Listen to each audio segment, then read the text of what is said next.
Olá, bem-vindos a mais um Araçatuba S.A. Eu sou o Rodrigo Andolfato. E eu sou o Caíto. Hoje nós estamos aqui com o Carlos Mestriner, o Carlinhos, da Clean. Carlos, conta um pouquinho da sua história. Como surgiu a ideia da Clean? Quando começou? Compartilha com a gente aí. Na verdade, até os 11 anos eu morei no sítio, na zona rural. Vim para Birigui com 11 anos e logo na sequência fui trabalhar numa empresa de materiais para calçado. E nessa empresa eu fui crescendo, fui me desenvolvendo e com 18 para 19 anos, já cursando Direito aqui em Araçatuba, na Toledo, eu tive a oportunidade de começar a construir um negócio. Um negócio muito simples, eu trabalhando ainda, comprando as primeiras máquinas, com recursos já do próprio trabalho, aquela coisa toda. Trabalhando onde? Trabalhando numa empresa de materiais para calçado, vendia materiais para calçado, adesivos, enfim, cabedais, e eu tinha muito contato com o processo de produção. Eu fui aprendendo também o processo de produção, me relacionava muito com os fabricantes, com os funcionários das empresas.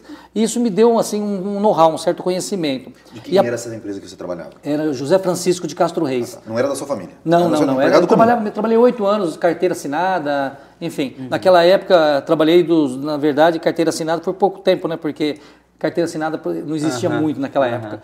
Mas, enfim, trabalhei 8 anos nessa empresa. Mas, de qualquer forma, você foi empregado de alguém? Sim, por 8 anos. E foi muito bom, foi um aprendizado também. Entendeu? E aí, com 18 para 19 anos, eu tinha certeza do que eu queria, já tinha as primeiras máquinas compradas, mas não podia abrir o negócio porque eu também precisaria dos 21 anos, precisava se emancipar para construir uma empresa. Meu pai me emancipou, ele entrou inclusive como sócio para poder permitir que eu conseguisse abrir um negócio e já aos 19 anos já iniciava a Clean, já os primeiros pares de calçados, foi em 83 isso aí. Carlos, deixa eu só pegar um pouquinho dessa história, quer dizer, você começou trabalhando como empregado, mas quando você começou você não visava ainda ter o próprio negócio, isso foi durante o processo de aprendizagem, é isso? Na verdade, eu sempre fui sonhador, eu sempre quis ter um negócio. Entendi. Mesmo trabalhando como office boy, de bicicleta, levando nota, indo ao banco, mesmo depois sendo vendedor no balcão, depois fui ser representante dessa empresa, depois fui gerente da loja dessa empresa, mas sempre com um sonho. Eu queria crescer, eu queria ter meu espaço também. Legal. E a minha família também foi sempre me deu muita oportunidade no sentido de expor as ideias, os meus sonhos. E meu ex-patrão, que está aí até hoje, inclusive, torce pela gente, ele também me estimulava, me incentivava também. Ele falava assim, você é diferente, você é um garoto que tem sonhos. E aquilo também me estimulava a continuar sonhando, entendeu? Mesmo no banco da faculdade, nas aulas, ali fazendo as anotações, escrevendo, meu caderno de faculdade tem mais anotação dos sonhos do que propriamente das matérias. Então você é empreendedor, não fica escondendo que você é um empreendedor não, porque seu patrão te incentivou a se tornar um empreendedor, né? A primeira coisa que você poderia dar de exemplo aí numa história legal da sua vida é que o seu antigo patrão, hoje seu amigo, provavelmente deve ser dono de uma fábrica de calçados, concorrente seu, torce por você, né? É isso aí. Na verdade, quando a gente tem um sonho, a gente tem que falar os sonhos, a gente tem que expor. Porque se você não expõe os seus sonhos, se você não fala das suas ideias, você fica ali omisso com você mesmo. Então você tem que falar para as pessoas que você gosta, com as pessoas que você ama, com as pessoas que você trabalha, dos seus sonhos, das suas vontades, porque ele vai se concretizando. E também você tem uma responsabilidade com o seu sonho, porque quando você conta para alguém, fala para alguém, você é mais alguém sabendo e acreditando em você. Então aquilo vai se formatando. E foi assim, eu contava para as pessoas o meu sonho, e aquilo foi formatando, as pessoas vai te questionando, te cobrando também, e aquilo chega uma hora que você considera que está maduro, o suficiente para dar o voo. E essas cobranças, Caíto, normalmente aqui começa a montar o seu plano de negócio. Mas como é que você vai fazer isso? Nessas respostas que aí você aproveita a pedra para construir a escada, né? Exatamente. Já dicas de alto nível aí para os nossos telespectadores, né, Rodrigo? Quando você iniciou a Clean, Carlinhos, quem já estava no mercado? Olha, nós tínhamos na época 3 grandes concorrentes. Nós tínhamos a Ortopé, que é uma empresa que tem mais de 50 anos hoje, entendeu?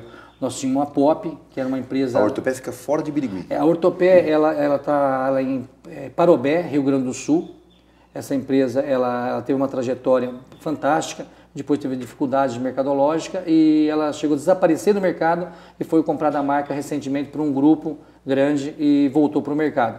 Nós tínhamos a Pop, que é uma empresa, foi por muitos anos, por mais de 30 anos, foi uma empresa líder de mercado, tradicional em Birigui, e era realmente uma referência, uma inspiração para todos nós empresários hoje, A Pop fez uma história em Birigui. Tínhamos também a Bical, uma empresa fantástica, uma história bacana também. Então, dessas três, quais ainda continuam no mercado? Hoje a Ortopé ela teve suas dificuldades e retomou as atividades mais recentemente, está no mercado, está com bom desempenho no mercado. A Pop, infelizmente, ela deixou de desistir, teve algumas dificuldades, deixou de desistir, que era uma empresa que foi modelo, referência na nossa cidade, em Birigui, para o polo calçadista de Birigui. E a Bical. A Bical é uma empresa que tem mais de 40 anos também, que está no mercado. O prédio da Pop é onde está a Clean hoje ou não? Exatamente. Uma das unidades nossas está instalada no antigo prédio da Pop. Tá joia. E Carlos, falamos de sonho aí, um pouquinho de mercado nessa abertura, mas assim, nem tudo são flores também, nem tudo foram flores nesse momento de abertura, né? Vocês começaram pequenininhos ali, você disse que fazendo coisa de 15 pares por dia, né? Hoje já são aqui 16.500 pares por mês, que vocês fazem aproximadamente, eu acho que é isso, né? 2 anos depois de aberto, eles já estavam produzindo 16.500 pares. Isso, dois anos depois de aberto, é isso mesmo, Rodrigo, pela correção. E a gente sabe que assim, nesse meio tempo também você passou por algumas crises, o negócio passou por algumas crises, né? Por exemplo, crises que eu digo assim, dificuldades. Por exemplo, o plano cruzado que você havia comentado e a abertura de mercado aí no plano Collor, né? Na verdade, como é que foi isso? Como é que foi crise de oportunidade? Como é que foi? Fala um pouco desse... 29 anos praticamente, e o ano que vem a gente vai fazer 30 anos de empresa. Nós passamos por diversos planos econômicos, diversas dificuldades, e a gente, assim, contar uma a uma é uma trajetória bastante interessante. Mas vamos pontuar as principais. Nós começamos em 83, no meio de um plano econômico, no meio de uma crise no Brasil. Bom, na sequência, nós iniciamos em 83, produzindo 15 pares por dia, com 2 funcionários. Na sequência, depois de 2 anos com a empresa andando, já estava num porte interessante, convidei o Valdir, meu irmão, para que viesse junto comigo no negócio. Então eu fiquei mais na área administrativa e na área comercial, e o Valdir na área industrial. E aí foi muito importante a vinda do Valdir para a empresa. Estrategicamente, ele somou muito comigo na gestão do negócio. Então, em 85, o Valdir entrava no negócio. Mas aí, em 86 aconteceu uma coisa muito interessante na economia nacional. Existia dinheiro assim, barato, ou seja, os bancos ofereciam dinheiro para investir, para você empreender. E aí, com a vontade que eu tinha, que nós tínhamos, o sonho, a gente queria crescer, e vinha num crescimento fantástico, 2003, 2004, 2005, 2006, com aquela oportunidade, nós fomos aos bancos, fizemos empréstimos, investimos em tecnologia e expandimos o negócio de uma forma ainda mais intensa. Mas aí nós tivemos, em 87, o rescaldo. O que é o rescaldo? Nós tivemos um plano cruzado, onde nós tínhamos uma inflação e juros próximos de zero naquele período, passou a ter uma inflação e juros acima de 30% ao mês. Ou seja, era mais de 1% ao mês a correção. Então, aquela dívida que nós tínhamos... Mas 1% ao dia, você quer dizer? Ao dia. Nós tínhamos um juro de 1% ao dia. Imagina você que tinha investido em tecnologia... Você alavancou teu negócio... Alavanquei embasado, ou seja, em capital de terceiro. Aí, o que aconteceu? Como devem ser os negócios, né? Assim, em tese. No mundo como um todo, você alavanca o seu negócio, às vezes pautado em capital de terceiro. Mas o Brasil, ele é muito, oscila muito. E essa oscilação de 87 nos pegou numa situação extremamente adversa. Ou seja, investimos muito no nosso negócio, crescemos muito o negócio, expandimos, mas basicamente o investimento todos de capital de terceiro. E aí o juro 1% ao dia, mais que 1% ao dia. Nós chegamos num momento que nós não vimos solução, ou seja, a nossa dívida crescia, a nossa receita não acontecia, entendeu? A margem de lucro não tínhamos mais que a margem, porque a economia entrou, esculhambou a economia naquele momento, entendeu? Então a gente se sentiu assim, literalmente quebrados, entendeu? Porque nós não conseguimos enxergar o que fazer. Mas olha, nesse momento que eu acho que é muito importante você ter serenidade, entendeu?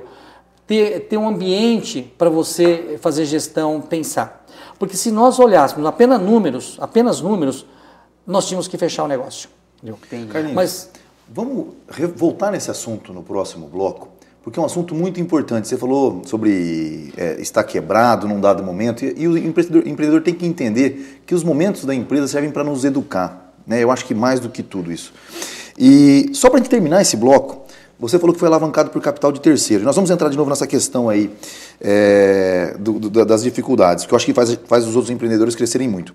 Mas uma pergunta que vai para a gente encerrar esse bloco é: como você conseguiu os recursos para começar? Foram só capital de terceiro ou houve um capital familiar? No início, eu fui fazendo, eu tinha um salário, eu tinha que pagar a faculdade, aquela coisa toda, eu guardava um pouquinho de dinheiro, pagava a faculdade e ainda o meu dia a dia. Então, porque uma indústria de calçado começa com pouco recurso. Às vezes a gente olha as grandes indústrias, acha que precisa de altos investimentos. O que nós tínhamos, na verdade, era um sonho, a vontade, e nós tínhamos um pouco de recurso.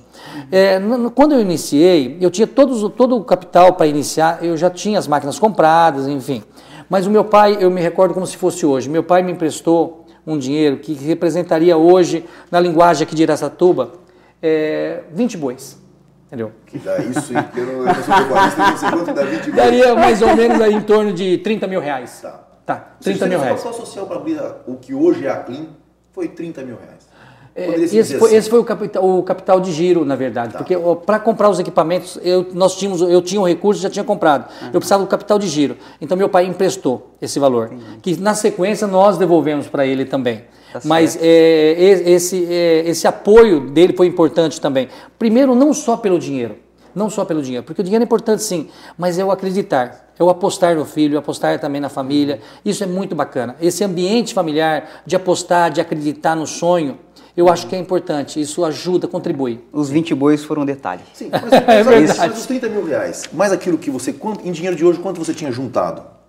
Eu tinha juntado pelo menos mais 30 mil reais. Ou seja, 60 mil reais foi o que abriu a Clean de hoje. Exatamente. Então a gente volta no próximo bloco para até entender um pouco mais sobre como essas dificuldades fizeram com que a Clean crescesse e se tornasse o que ela é hoje. Até lá.